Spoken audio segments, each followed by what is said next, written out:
y'all, come look at this. Most people go to church Sunday. I don't know why. But them go to church Sunday because them feel say they may find some kind of solace and peace from the whole week.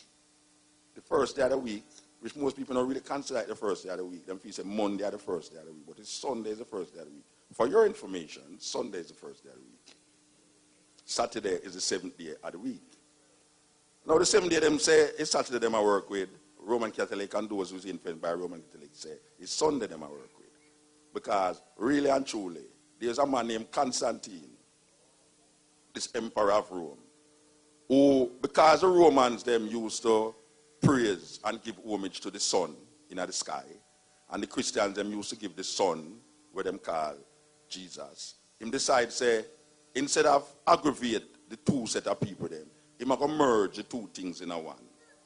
So him decide say, all right, if you appease the people them who worship the sun in the sky and the people them who worship the son, the Father, the Son, the Holy somebody, Jesus, what I'm going to do is, all right, for the first day of the week, we're going to celebrate the two Sundays. So them call it the Sunday, the day of the sun, just like Monday is the day of the moon. But people don't know that. You know, them give names according to the celestial bodies in the sky, and also them gods, see, and them emperors like Julius Caesar is July, and Augustus Caesar like August. And if you follow and go look up the information, you'll find say all of these things come from Greek and Roman thinking. So in our country, our countries, them give a thing named Christianity. Most people, them will change them political affiliation quicker than how them will change them religion. And most people feel almost adamant about them religion more than them political affiliation. And most Christian don't really want your question what them believe in. But yet still most Christian want to put forward what them believe in like it's knowledge. And belief is really not knowledge. Belief is what you call faith. You have a faith. And you can't really question a man's faith. But when the man uses faith as a historical reference point, then you have to bring the evidence and show you, say, well, if you tell me, say, this is part of that, show me the evidence for it. Now, we have a thing named the Bible. And the Bible, most Christians will tell you, say, it's God write the Bible, or God inspire men to write the Bible. And them say, you can't say nothing about it. And everything we're in it, I just saw it go. You can't use your intelligence, you can't use your brains to imagine or even contradict or even come to a logical explanation and understanding about where the Christian really are say when him say what him say. So you're always in a tussle with a person who is adamantly religious. Religion is really a seriously oppressive kind of system. Religion strives from fear. Religion was created by insecure men to oppress women. Yes. Most religion that I know oppress women. Them don't have a woman or a feminine energy that dissolve into the divinity of the God where they must search for. Especially in the Western world where the system is patriarchal. We do have a matriarchal system. Yet still, most indigenous people, whether you go to Australia amongst the Aboriginal people, whether you go in Africa, whether you go in America, where the indigenous Native American there, them have a balance between the male and the female. Them not just say E. It's a weird thing. Because every time you hear one address something that is not gender related, him say E. Like if him say God, the first thing him says E. Yes, still God not supposed to have no gender, you know. But because of the patriarchal mindset that we find ourselves in this Western world. Anything that is great and bigger than we say E. Not recognizing, say, the indigenous people, them used to say Mother Earth and Mother Nature. There's a reason why them say Mother Earth and Mother Nature, you know, because it functions in the feminine. When we talk about feminine now, we not talk about man where behave like woman. We are talking about energy. Energy that is not male or female, but there's a certain feminine energy. And feminine energy means compassion. A certain sympathetic attitude that the masculine energy don't have. But when you look on a female, there's a certain compassion. You know, a woman have this compassion about her. That is why she get the hard work of bringing forth children. Because there's a certain compassion in that feminine energy that is necessary in the man.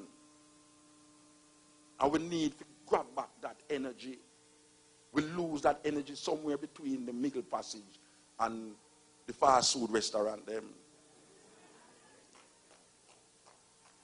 So in our African tradition now, we have this thing named male and female energy. And we give it up for the Christian energy. And the Christian energy tell us, say, is woman brings sin into the world. Yeah, there's a woman named Eve. It's a weird story. For those of you who go to church, I hope so all is not Eden inside there. You know? The church thing is really important because we grew up in it and we don't question it because them put a fear in our way, say, if you question it, you sin. So, no care a man intelligent. From him to reach him religion, him lose him intelligence. Him nobody think again independently. Him just follow where the things say, like zombie. No.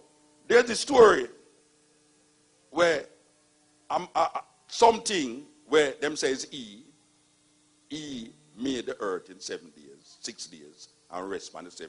Obviously him get tired because it's really a big job, really. So he make something named man. And it's the weirdest thing because he make the man, and the man did it by himself. And this he wanted a gardener.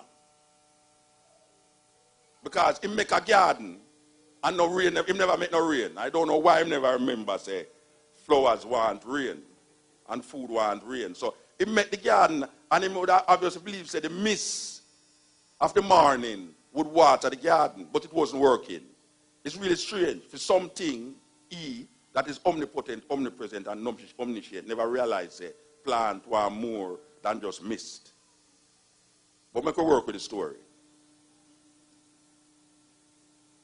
He put the man in the garden and say, all right, check out the garden and work with it. Only if you find out, say, one day when he walk, he realize, say, and he must walk into, you know. Yeah, him walk. He walk. It said, go read it. Genesis 1 and 2. I don't want to sound like a preacher, I know if it was Sunday, but what is to be done is to be done. But him look on the man one day and realize the man was lonely. No, this is an omniscient, omnipresent, omnipotent something named E, which people call God. He never realized if he make this one man, the man would be lonely. But he make the man, and he said the man was lonely. So, he realized the man was lonely, and guess what he do? He call all of the animals them to the man. Now, I don't know why he call the animals them to the man. Trust me, that sounds kind of strange to me. Really. I mean, why would you want to call the animals them to the man? But that's how the story goes. It's not me I write the story, no, go read it. Genesis 1 and Genesis 2. Sensational.